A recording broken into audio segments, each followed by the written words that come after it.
Hello, I am Abida and welcome to my flavours. Mango का season है और इसीलिए आज हम बनाएंगे बहुत ही ज्यादा टेस्टी, बहुत ही ज्यादा खूबसूरत मैंगो केक। इसे आप मैंगो स्पॉन्ज केक भी बोल सकते हैं क्योंकि ये बहुत ही ज्यादा सॉफ्ट और melt in mouth mango cake recipe है। तो बिना टाइम वेस्ट करे जल्दी से हमारे मैंगो केक को बनाना शुरू करते हैं।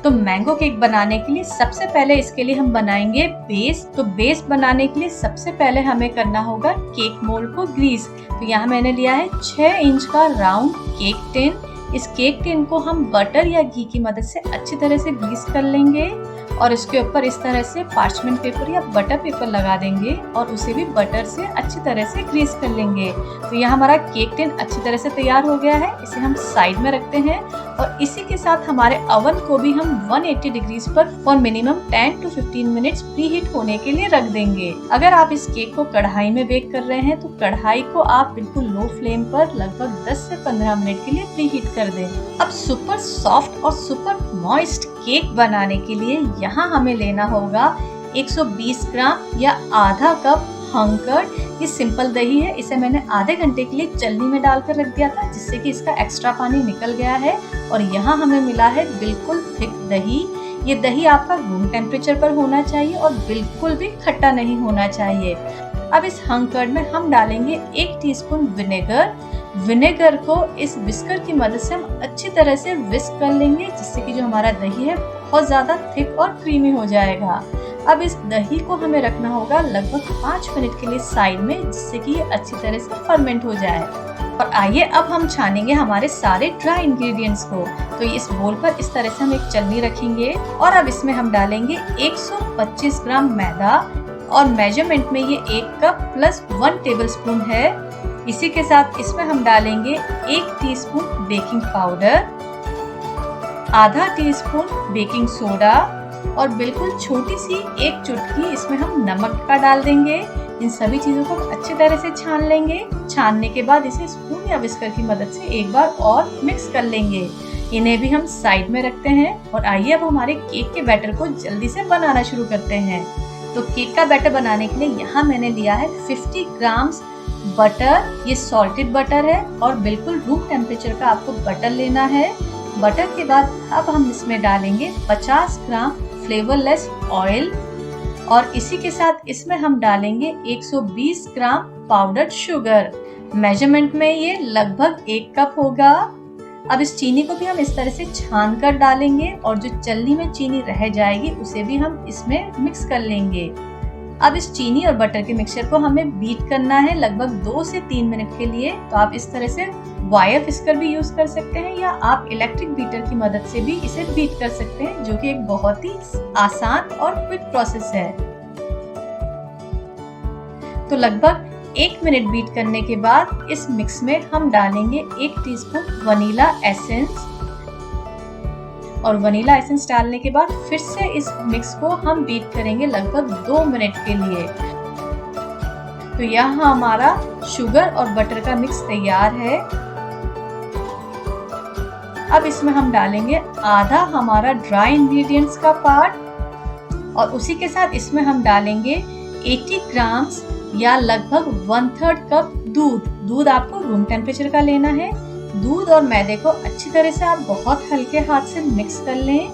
फिर से आपका बचा हुआ ड्राई इंग्रेडिएंट्स डालें और हमारा तैयार किया हुआ दही का मिक्स डाल दें और अच्छी तरह से सभी चीजों को हम मिक्स कर लेंगे। लास्ट में इस केक को और ज्यादा एरी और स्पॉन्जी बनाने के लिए हम इलेक्ट्रिक बीटर से इसे लगभग आधे से 1 मिनट के लिए बिल्कुल लो स्पीड पर बीट कर लेंगे। तो यहाँ आप देख सकते हैं हमारा केक का बैटर बहुत अच्छी तरह से बहुत ही स्मूथ तैयार हो गया है। इसका आप फॉल देख सकते हैं, बिल्कुल स्मूथ रिबन, थिन रिबन का कंसिस्टेंसी का इसका फॉल आ रहा है। अब इस तैयार बैटर को हम हमारे प्रिपेयर्ड केक टिन में डाल देंगे। 2 से 3 बार हमारे केक बैटर को टैप करेंगे ताकि जो भी एयर बबल्स इसमें है वो निकल जाएं। और अब इस केक को हम रखेंगे प्री हीटेड ओवन में और इसे बेक करेंगे 180 डिग्रीज पर फॉर अराउंड 30 to 35 मिनट्स। या जब तक इसमें आप टूथपिक इंसर्ट करें और वो क्लीन बाहर ना आ जाए तब तक के लिए आपको इसे बेक करना है। तो लगभग 35 मिनट्स बेक करने के बाद आप देख सकते हैं हमारा केक बिल्कुल परफेक्टली बेक हो गया है। टूथपिक देख सकते हैं आप इसमें डालकर हमने निकाली है तो बिल्कुल क्लीन आई है बाहर। अब इस केक को हम इस केक मोल्ड में ही लगभग 10 मिनट के लिए ठंडा होने देंगे और 10 मिनट के बाद इस तरह से इसके साइड में नाइफ घुमाते हुए हम इसे डीमोल्ड कर लेंगे। अब आइसिंग करने से पहले आपको इस केक को कम से कम 1 घंटे के लिए रूम टेम्परेचर पे आने देना है। पूरी तरह से आपको इसे ठंडा करना है। अब जब तक हमारा केक ठंडा हो रहा है हम जल्दी से इस केक की आइसिंग और इसके डेकोरेशन की तैयारी कर लेते हैं। तो सबसे पहले हम इस केक के लिए बनाएंगे मैंगो ग्लेज। तो इस मैंगो ग्लेज के लिए यहाँ मैंने लिया है आधा कप मैंगो प्यूरे। ये सिंपल आम लेकर मैंने उसे मिक्सी में डालकर पीस लिया है बिना पानी या बिना दूध के। और इसके बाद यहाँ मैंने लिया है 1/4 कप पाउडर्ड शुगर। ये रेगुलर चीनी है, इसे मिक्सी में डालकर पीस लिया है। और साथ ही यहाँ हम लेंगे 1.5 से 2 टीस्पून नींबू का जूस। अब सबसे पहले मैंगो प्यूरे और चीनी को हम एक पैन में डाल देंगे और इसे लगातार हिलाते हुए चीनी डिसॉल्व होने तक पका लेंगे। जब आपको लगे कि चीनी डिसॉल्व हो गई है और ये जो हमारा मिक्सचर है हल्का गर्म होने लग गया है, उस स्टेज पर इसमें हम नींबू का रस डाल देंगे और उसे भी मिला लेंगे। और अब इस मैंगो ग्लेज को हमें लाना है 1 से 2 बॉईल तक, जब तक कि इसकी कंसिस्टेंसी थोड़ी सी थिक ना हो जाए। इसे हमें बहुत ज्यादा थिक नहीं करना है। यहाँ 2 बॉईल आने के बाद आप देख सकते हैं इसकी कंसिस्टेंसी। हमें बस इस मैंगो ग्लेज को इतनी ही कंसिस्टेंसी का रखना है। इससे ज्यादा अगर आप थिक रखेंगे तो ये ठंडा होने के बाद और ज्यादा गाढ़ा हो जाएगा। अब इसे और भी ज्यादा खूबसूरत येलो कलर देने के लिए आप चाहे तो इसमें 2 से 3 ड्रॉप येलो फूड कलर की भी डाल सकते हैं। फूड कलर को भी हमारी मैंगो ग्लेज में मिक्स कर लेंगे और तैयार मैंगो ग्लेज को हम निकाल लेंगे एक बोल में, जिससे कि इसकी ओवर कुकिंग रुक जाए। अब इस मैंगो ग्लेज को हमें बिल्कुल ठंडा करना है और फिर इसे हम केक के डेकोरेशन के लिए काम में लेंगे। तो जब तक मैंगो ग्लेज ठंडा हो रहा है जल्दी से हम मैंगो केक की आइसिंग की भी तैयारी कर लेते हैं। तो यहाँ मैं ले रही हूँ 1 कप बिल्कुल ठंडी व्हिपिंग क्रीम। अब जैसे कि अभी मौसम बहुत ज्यादा गर्म है तो इस ठंडी क्रीम को हमें रखना होगा और ज्यादा ठंडा। तो उसके लिए मैं इसे रख रही हूँ इस बर्फ से भरे हुए बोल के ऊपर। और अब इस क्रीम को हम व्हिप करेंगे इलेक्ट्रिक बीटर की मदद से जब तक कि इसकी स्टिफ पीक ना आ जाए। इस प्रोसेस में आपको 8 से 10 मिनट का टाइम विद इलेक्ट्रिक बीटर लग सकता है। आप चाहें तो इस व्हिपिंग क्रीम की स्टेबिलिटी या इसकी जो स्टिफनेस है वो और बढ़ाने के लिए इसमें 2 से 3 चम्मच आइसिंग शुगर के भी डाल सकते हैं। आइसिंग शुगर डालने से जो आपकी क्रीम है वो और ज्यादा थिक और बहुत ही अच्छे से स्टिफ पीक आती है उसमें। तो शुगर डालने के बाद फिर से हम इस क्रीम को बीट करेंगे। तो यहाँ मैंने इस क्रीम को बीट किया है 10 मिनट के लिए। आप देख सकते हैं इसकी बिल्कुल स्टिफ पीक आ रही है। मतलब जब हम इस इलेक्ट्रिक बीटर को इस तरह से उठाते हैं तो जो इस पर पीक बन रही है वो बिल्कुल स्टिफ है, वो झुक नहीं रही है। और जब आप इस तरह से बोल को टेढ़ा करेंगे या उल्टा करेंगे तो ये क्रीम भी बिल्कुल भी नहीं हिल रही है, ना ही गिर रही है। मतलब जो हमारी व्हिपिंग क्रीम है बिल्कुल परफेक्टली तैयार हो गई है। अब इस मैंगो केक की आइसिंग या मैंगो केक के डेकोरेशन के लिए यहाँ मैं ले रही हूँ मैंगो प्यूरे। ये भी सिंपल मैंगो प्यूरे है, बट इसे मैंने 2 से 3 चम्मच चीनी के साथ पीस लिया था और इसमें मैंने बिल्कुल भी पानी ऐड नहीं करा है। अब इस मैंगो प्यूरे के बाद यहाँ मैंने लिया है ये सोकिंग सिरप। इस सोकिंग सिरप को बनाने के लिए मैंने इस मैंगो प्यूरे में से ही 1 टीस्पून मैंगो पल्प ले लिया है और उसमें डाला है मैंने लगभग 1/4 से 1/3 कप जितना पानी। आप देख सकते हैं ये बिल्कुल पतली है। इस सोकिंग सिरप से हम हमारे मैंगो केक को या वनीला केक को सोक करेंगे ताकि उसमें मैंगो फ्लेवर आ जाए। तो अब जो हमारा केक ठंडा हो गया है उसे हम कट करेंगे 2 से 3 लेयर्स में। अगर आप बिल्कुल बिगिनर हैं तो आप इस केक को सिर्फ 2 पार्ट्स में कट करें।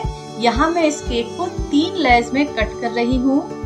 अब सबसे पहले इस टर्न टेबल पर हम रखेंगे एक केक लेयर को, उसे सोक करेंगे सोकिंग सिरप से अच्छी तरह से। कॉर्नर्स को बहुत अच्छी तरह से आपको सोक करना है।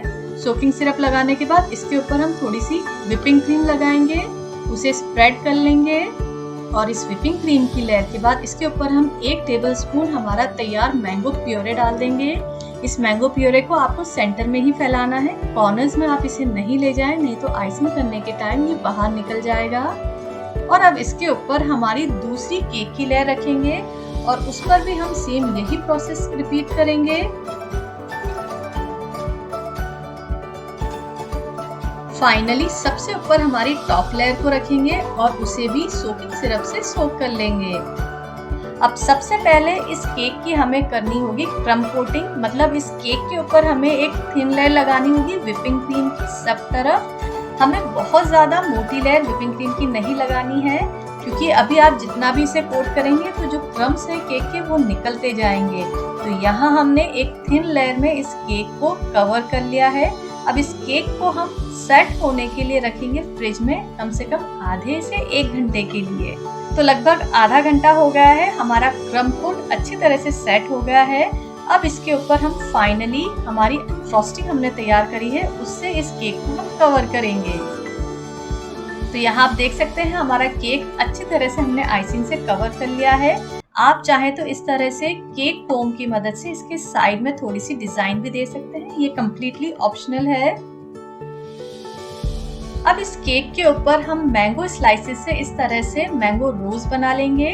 अगर आप चाहें तो रोज नहीं बनाकर सिंपली मैंगो के पीसेस भी आप बीच में रख सकते हैं, ये कम्प्लीटली आपके ऊपर है। तो यहाँ मैं इस तरह से इसके सेंटर में मैंगो स्लाइसेस से रोज बना रही हूँ। एजेस को हम थोड़ा सा रहने देंगे। तो हमारा मैंगो स्लाइसेस से बना हुआ रोज तैयार हो गया है।